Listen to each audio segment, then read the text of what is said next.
Let's discuss the absolute best remedy for Candida. I'm also going to talk about how to prevent Candida, but I first want to help you understand what Candida really is. And there's some information that a lot of people just don't realize. In your gut, we always talk about the microbiome, right? All the friendly bacteria. Well, a good portion of the microbes in your gut are fungi, and Candida is one type of fungus. And collectively, all the different types of funguses are called the mycobiome, MYCO, and that is the family of friendly fungi. And just so you know, the great majority of these fungi are not unfriendly. They work together with the bacteria to help you in many different ways, for the immune system, for digestion, for other nutrients to be absorbed. It's not until we alter this bacteria, the microbiome, that we get a problem with the fungus, okay? Because it changes the environment. And I'm specifically talking about an antibiotic. One of the biggest side effects from taking antibiotics is an overgrowth of Candida or other types of yeast or even mold. Now, this is interesting because in the soil, you also have fungi and bacteria. And having this optimum ratio really supports plant growth. If you have a ratio that is not correct, you're going to have a difficult time growing vegetables. It may be good for weeds, but not other plants. So in our bodies, bacteria releases certain chemicals and things that keep this fungus friendly and prevent it from turning unfriendly and becoming pathogenic. And so if the environment changes, this fungus starts to change its relationship with us. No longer is it helping us, now it's going to hurt us.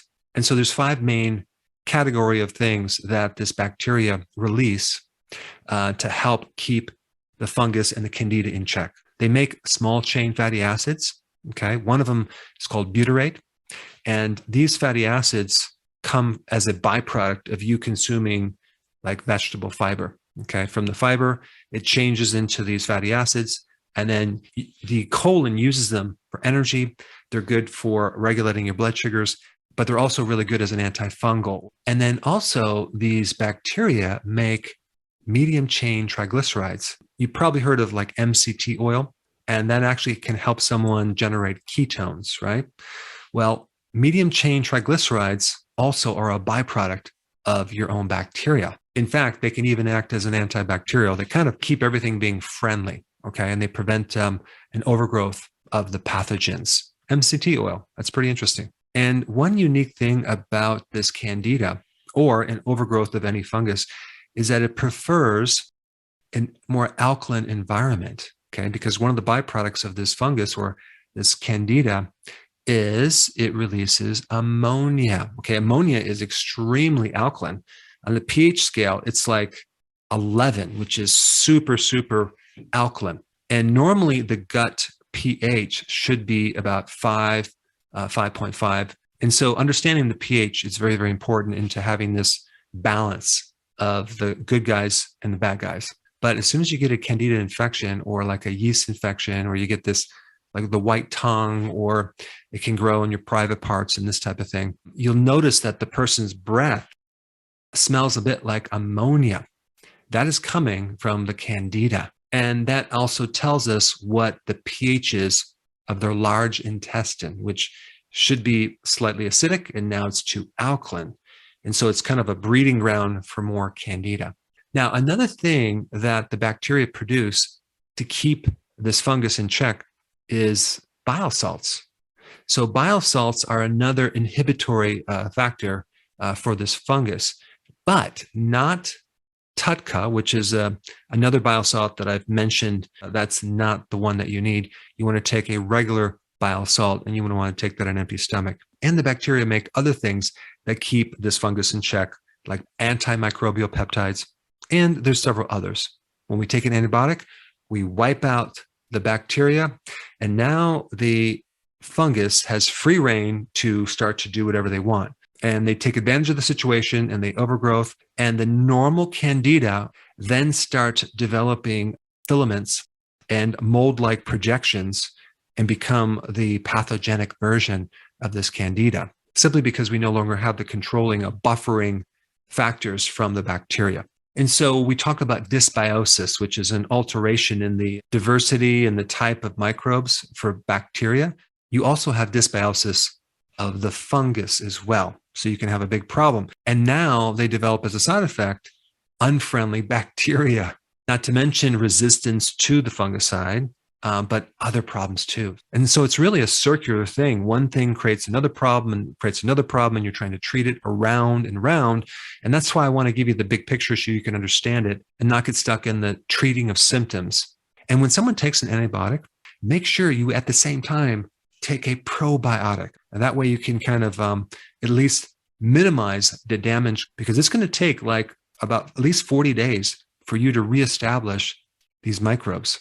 And sometimes people are on antibiotics a lot longer, get to a point where it's going to be really hard to reestablish the normal flora that you once had. And when you have this unfriendly candida, you greatly increase inflammation in your gut. Okay, so we have this, the pH changes, you get inflammation in the gut, you get ulcerative colitis, irritable bowel syndrome. It increases your risk for a lot of additional problems in your gut, not to mention the bloating, the craving for sugar, which I'm going to get to, the itchiness in the private parts, the white tongue, the fatigue, all sorts of things. Also, I found an interesting research paper on colorectal cancer. There's a high incidence of having dysbiosis with the microbiome, the family of funguses that can probably set you up for risk of getting colon cancer. I mean, if you think about it, it makes sense, because both the friendly fungus and the friendly bacteria help you with your immune system. I mean, and I'm talking in a major way. Some reports state that up to 80% of your immune system is these other entities that are growing in our digestive system. Now let's talk about how to get rid of candida. Okay. Of course, the best way is to prevent it. And you can use what I'm going to tell you to prevent. But if you have candida, here's some things that will be very effective, okay? The first thing is to take a probiotic, okay? A good probiotic to put back in the flora to then keep this candida in check. That's the most important thing, and you need to start on something immediately. But one of the things that feeds candida is sugar, and milk sugar is definitely a sugar. So let's talk about dairy, right? Can you do like yogurt or kefir? Well, it does have some lactose. Unless you can find some kefir without lactose, I would stay away from dairy at this point, okay?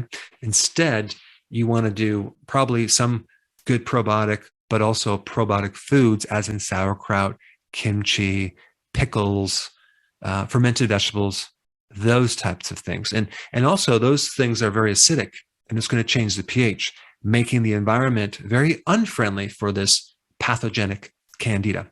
The other point about sugar is that candida cannot exist without glucose and other sugars. What does that mean? It means that if you starve this candida off by going on keto, low carb, no sugars, it's going to go away. Glucose is the worst sugar, but a lot of carbs turn into glucose. So we just want to avoid carbohydrates unless they're vegetable carbohydrates. There's also other types of sugars, like in sugar alcohols. If you're on keto, you know about sugar alcohols like xylitol. There's also sorbitol, which I don't recommend that, or mannitol.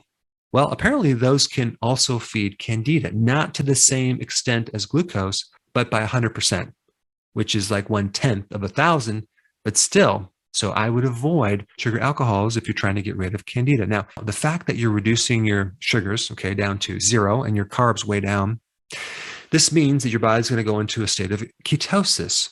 And certain ketones are in the family of butyric acid. So that can help suppress this fungal infection. In fact, ketones are acidic. So now we're going to change the pH back to where we need it, and that can help as well. That's why the ketogenic diet is so important. And capric acid in coconut oil and in MCT oil can be very beneficial as an antifungal. So that's something else you could include in the diet. As far as other things that can help you, vegetable fiber. So you can have like salads and vegetables. It's going to be totally fine.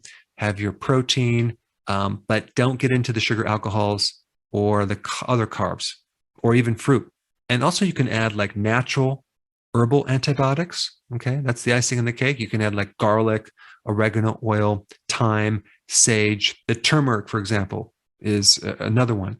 All right, so now I think you have enough information to turn things around really fast. But since we're on the topic of antibiotics and natural antibiotics, if you haven't seen this video, check it out. I put it up right here.